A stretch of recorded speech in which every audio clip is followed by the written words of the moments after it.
لوگ پوچھتے ہیں مسئلہ فدق کیا ہے، لوگ سوال کرتے ہیں یہ فدق کا مسئلہ کیا ہے؟ میں بغیر جنگ کے فتح ہونے والوں میں فما اوجفتم علیہ، جسے قرآن کہتے ہیں بغیر جنگ کے ملا، ان میں ایک زمین کا نام فدق ہے۔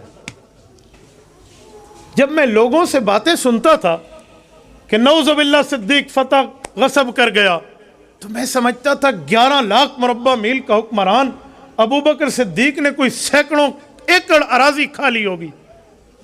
یار اپنی شایان شان کے مطابق کوئی ہاتھ مارتا ہے نا، اگر بات یہ ہوتی تو ہماری حیرت کی انتہا رہ گئی۔ وہ باغ فدق یہ آپ کے صحن سے چھوٹا ہے، اس میں 13 کھجور کے درخت ہیں، کل 13۔ یار الزام لگانا تھا تو کوئی بڑا الزام لگاتے، یہی الزام آپ کو ملا ہے، یہی کھوٹا سکہ جو ابو بکر صدیق پہ استعمال کرنے چلے، فدق کھا گیا۔ اب میں ذرا آپ کو سمجھاؤں وہ پس منظر ہے کیا۔ رسول اقدس صلی اللہ علیہ وسلم ان 13 کھجوروں کو کیا کرتے؟ اہل بیت میں تقسیم فرما دیتے۔ رسول اقدس صلی اللہ علیہ وسلم اس دنیا سے تشریف لے گئے، سیدنا ابو بکر صدیق کو خلیفہ بلا فصل صحابہ نے مانا، تمام صحابہ، حضرت عمر، حضرت عثمان، حضرت علی، تمام اہل بیت رضی اللہ عنہم ابو بکر صدیق کی بیعت کرتے ہیں۔ خلیفہ بلا فصل مانا گیا، ابو بکر مسجد نبوی کے امام اور خطیب مقرر، جانشین پیغمبر مقرر۔ سیدہ فاطمہ خاتون جنت رضی اللہ تعالی عنہا کے دل اقدس میں ایک بات آئی کہ میرے ابو جان جو زمینیں چھوڑ کے گئے ہیں وہ میراث میں مجھے ہی ملیں گی، کیونکہ میرے سارے بھائی فوت ہو گئی، میری تینوں بہنیں فوت ہو گئیں، اب میں رسول اللہ کی اولاد میں ہی ہوں، تو اولاد والا حصہ تو مجھے ہی ملے گا۔ یہ حضرت اماں جان رضی اللہ عنہا کے ذہن مبارک میں خیال آیا۔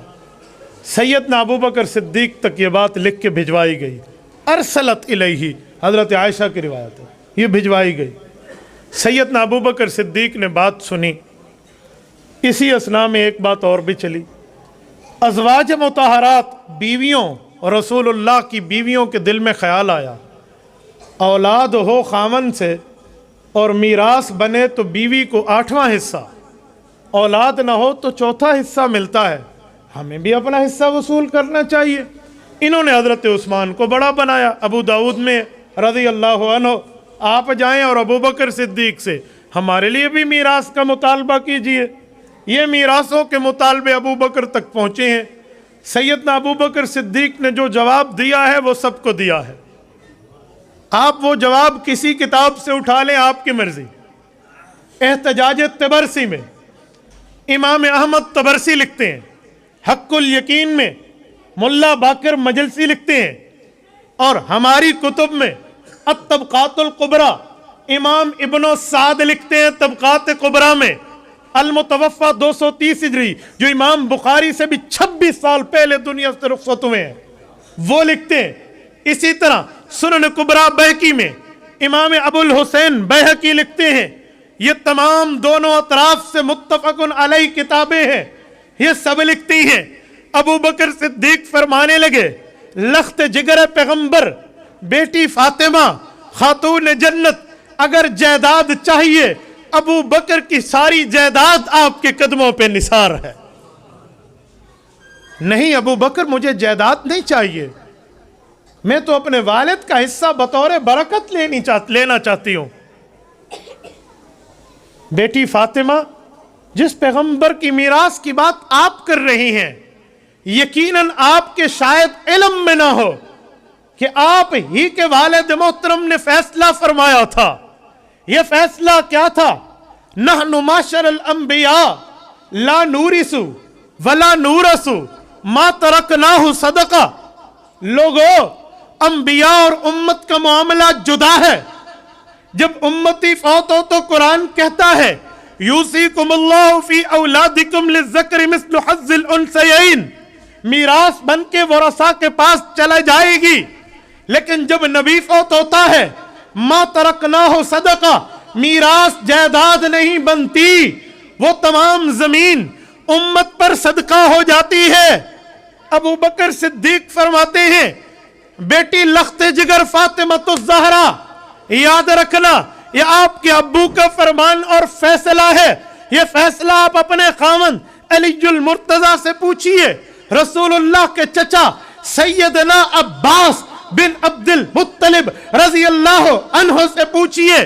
سوال کیجئے کیا پیغمبر کا فیصلہ یہ نہیں تھا؟ حضور نے خود میراث اپنی نہیں رکھی اور جو رکھا ہے وہ وہی ہے. ھذا ما قضا محمد الرسول اللہ صلی اللہ علیہ وسلم واقضی بما قضى النبی صلی اللہ علیہ وسلم. وہ وہی ہے جو فیصلہ حضور کا تھا اہل بیت پہ تقسیم ہوتا, وہی فیصلہ میں برقرار رکھنا چاہتا ہوں تاکہ حضور کا فیصلہ وہی برقرار رہے. نہ مداخلت فیصلے میں آپ کریں نہ مداخلت فیصلے میں کروں. آپ بتائیں کیا چاہتی ہیں؟ حضرت فاطمہ رضی اللہ عنہا فرماتی ہیں طبقات القبرى میں اما انت سمعت رسول اللہ صلی اللہ علیہ وسلم فانت ابو بکر, جو آپ نے رسول اللہ سے فیصلہ سنا ہے اسی فیصلے پہ عمل کیجئے. یہ تو 1400 سال پہلے سے معاملہ طے ہو گیا تھا. اور صدیق اکبر رضی اللہ عنہ نے اپنی بیٹی سمیت حضور کی بیویوں کو جواب دیا. عمر فاروق کی بیٹی سمیت حضور پاک کی بیویوں کو جواب دیا. ام المؤمنین حضرت حفصہ اور ام المؤمنین سیدہ عائشہ رضی اللہ عنہما, ان سمیت جواب دیا کہ پیغمبر کی بیویوں میں میراث کہاں جائے گی جب بیٹیوں بیٹوں تک نہیں ہے؟ کہاں جائے گی؟ آپ کا حصہ بھی نہیں ہے. وہی ہوگا جو آپ کے ہاں آتا تھا پہلے حضور کے دور میں. اب میں بھی وہی کروں گا, میرے گھر ایک دانہ بھی ان کھجوروں کا نہیں آئے گا. کیا آپ یہ چاہتی ہو میں حضور کا فیصلہ بدل دوں؟ جی نہیں, ہم تو برکت کے لیے رکھنا چاہتے تھے. کہا برکت سے بہتر پیغمبر علیہ الصلوۃ والسلام کا فیصلہ ہے. جی طے ہو گیا, طے ہو گیا, معاملہ ختم. صدیق اکبر رضی اللہ عنہ نے اس کے بعد بھی حجت اتمام کی ہے. سنن الکبریٰ بہقی میں روایت موجود ہے. ابو بکر صدیق رضی اللہ عنہ آئے ہیں. کسی کو شک ہو تو میں کتاب کھول کے دکھا سکتا ہوں. سیدنا صدیق اکبر رضی اللہ عنہ تشریف لائے ہیں, حضرت علی المرتضیٰ کے دروازے پہ تشریف لائے ہیں. اور سیدنا علی المرتضیٰ کے دروازے پہ تشریف لائے, گرمی کا ٹائم ہے, حضرت ابو بکر صدیق پہنچے ہیں. سیدہ فاطمہ الزہرا کے خاوند سیدنا علی المرتضیٰ نے دیکھا ابو بکر آپ تشریف لائے. کہ جی پردے میں پیغمبر کی بیٹی خاتون جنت سے ابو بکر کچھ بات کرنا چاہتا ہے. کہ جی بہتر میں گھر سے پوچھ لوں. جی بخوشی پوچھئے. اما جان فاطمہ کے پاس ابو بکر صدیق کا پیغام خود علی المرتضیٰ رضی اللہ عنہ لاتے ہیں.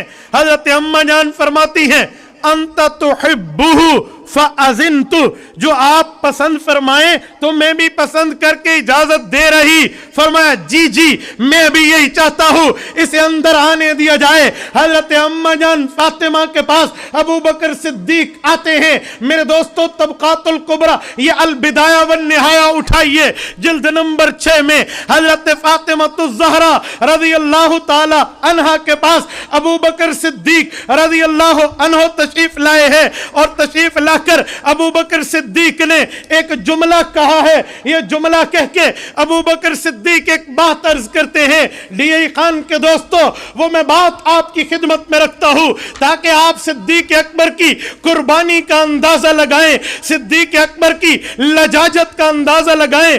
صدیق اکبر رضی اللہ عنہ فرماتے ہیں توجہ رکھنا کہ اے اماں جان, اے میری بیٹی فاطمہ, واللہ ما ترکت الدار والمال والاہل والعشیرۃ الا ابتغاء مرضات اللہ ومرضات رسول اللہ ومرضاتکم اہل البیت. خدا کی قسم ابو بکر آپ کا مال کھانے والا نہیں ہے, میں نے تو پیغمبر کا فیصلہ برقرار رکھا ہے. اور میں ابو بکر کے بارے میں اگر آپ کو خوف ہو تو یاد رکھنا میں نے اپنا گھر چھوڑا تھا, آپ کے ابو کے کے گھر کے لیے اپنا مال قربان کیا تھا، آپ کے والد محترم پہ، اپنے خاندان سے لڑا تھا، رسول اللہ کی عظمت پہ، تاکہ حضور راضی ہو، میرا اللہ راضی ہو، اہل بیت راضی ہو۔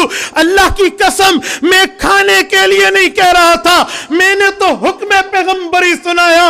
اما فاطمہ فرمانے لگی حتی ترزہا لقد رضیت، اور میں راضی ہوں۔ صدیق آپ کیوں سوری فرما رہے ہیں؟ حتی رضیت، حتی رضیت، یہ میں آج سے 1000 سال پہلے حدیث پاک کی کتاب 1000 سال پہلے کے لے کر آیا ہوں، امام بیہقی، اور یہی روایت امام ابن کثیر نے البدایہ والنہایہ میں متفق علیہ لکھی ہے، اور یہی روایت آپ کے احتجاج طبرسی میں احمد طبرسی لکھتا ہے، آپ کی حق الیقین میں ملا باقر مجلسی لکھتا ہے۔ بات تو طے ہے میرے بھائی، وہ بات بنی اور بات ختم ہو گئی۔ صدیق پھر بھی گھر چل کے گیا ہے۔ ایک بندہ مجھے کہنے لگا ابو بکر صدیق رضی اللہ عنہ سے اماں فاطمہ نے پھر بات نہیں کی تھی، تو میں نے کہا ٹھیک ہے نا، اس مسئلے میں بات نہیں کی تھی، فیصلہ سن لیا تھا، ابو کے فیصلے پر راضی ہو گئی تھی، باقی بات ابو بکر صدیق سے حضرت فاطمہ کیوں کرتی؟ وہ کوئی ان کی پردہ آپس میں کوئی نہیں تھا؟ کیسی بات کرتا ہے؟ کس بنیاد پہ بات کر رہا ہے؟ اس مسئلے پہ بات نہیں کی، عدالت سے فیصلہ، جس نبی کی میراث کے لیے گئی تھی وہ مسئلہ انہیں پتہ چل گیا میرے ابو کا فرمان ہے، راضی ہو گئی ہیں۔ جب اماں جان فاطمہ راضی ہو گئی، سیدنا علی المرتضیٰ راضی ہو گئے، پھر آپ کس بنیاد پر بات فرما رہے ہیں؟ کس بنیاد پر؟ اور ایک جملہ میں اگلا البدایہ والنہایہ سے لاتا ہوں، سنیے ذرا۔ سیدنا امام زین العابدین کے بیٹے امام زید، یہ کون ہے؟ جو علی المرتضیٰ رضی اللہ عنہ کا پڑپوتا، حضرت حسین کا پوتا، زید بن علی بن حسین بن علی رضی اللہ عنہم۔ اللہ اکبر، اہل بیت کی مجلس سجی ہوئی ہے، مدینہ منورہ کا دربار ہے، امام زین العابدین کا فرزند زید بن علی بن حسین بیٹھے ہیں۔ کسی شرارتی نے ایک شرارت زدہ سوال کر دیا، ابو بکر رضی اللہ عنہ نے جو فیصلہ کیا تھا اماں جان فاطمہ کے لیے، آپ کا اس بارے میں کیا خیال ہے؟ اللہ اکبر، اہل بیت کی عظمت کا خون جوش مارتا ہے۔ سیدنا علی المرتضیٰ کا پڑپوتا، امام حسین کا پوتا، امام زین العابدین غازی مارکہ کربلا کا بیٹا زید بن علی گویا ہوتا ہے۔ کہا میرا کیا خیال ہے؟ سنوے، اما انا فلو کنت مکان ابی بکر رضی اللہ عنہ لحکمت بما حکم ابو بکر رضی اللہ عنہ فی فدق۔ اگر اس وقت ابو بکر کی جگہ میں علی کا پوتا ہوتا، وہی فیصلہ کرتا جو ابو بکر نے کیا ہے، وہی فیصلہ کرتا جو ابو بکر صدیق نے کیا ہے۔ لحکمت بما حکم ابو بکر رضی اللہ عنہ۔ کیسی بات کی جا رہی ہے، کیسی بات پیش کی جا رہی ہے؟ اہل بیت تو ابو بکر صدیق کی صفائی اور تائید پیش فرما رہے ہیں۔ اوہ یہ غاصب تھا، اور جب صدیق اکبر کی بیٹی سے رسول اللہ کی شادی ہوئی ہے، 500 درہم حق مہر مقرر ہوا، تو صدیق اکبر فرماتے ہیں مجھے یہ بات اچھی نہ لگی کہ رسول اللہ جیب سے پیسہ ادا کریں۔ صدیق اکبر نے حضور کی بیوی کا حق مہر اپنی جیب سے دیا تھا۔ ہجرت کے وقت 2 اونٹنیاں دی تھی، ہجرت کے سفر پہ 40,000 دینار رسول اللہ صلی اللہ علیہ وسلم کی جان پر خرچ کیے تھے، اور یہ فدق کھا گیا تھا جس نے جان مال رسول اللہ پہ لگائے۔ جو اس سفر میں یوں پیسے لٹاتا پھرتا ہے، جو مال لگاتا پھرتا ہے، کہتے ہیں مالی انفق علی رسول اللہ، یا رسول اللہ مال ابو بکر کمائے، حکم آپ پہ خرچ ہو۔ یہ کھا گیا تھا، اسے غاصب کہتے ہو؟ یہ غصب کر گیا تھا جس نے اپنی جان، اپنی مال، اپنی اولاد، اپنا سب کچھ پیغمبر اسلام پر لگا دیا تھا۔ اچھا چلو میں ایک قدم بڑھ کے کہتا ہوں، ہمارے 12 ائمہ حضرت علی، امام حسن، امام حسین، امام زین العابدین، امام محمد باقر، امام جعفر صادق، امام موسیٰ کاظم، امام الرضا، امام تقی، امام نقی، امام حسن عسکری، امام مہدی رضی اللہ عنہم،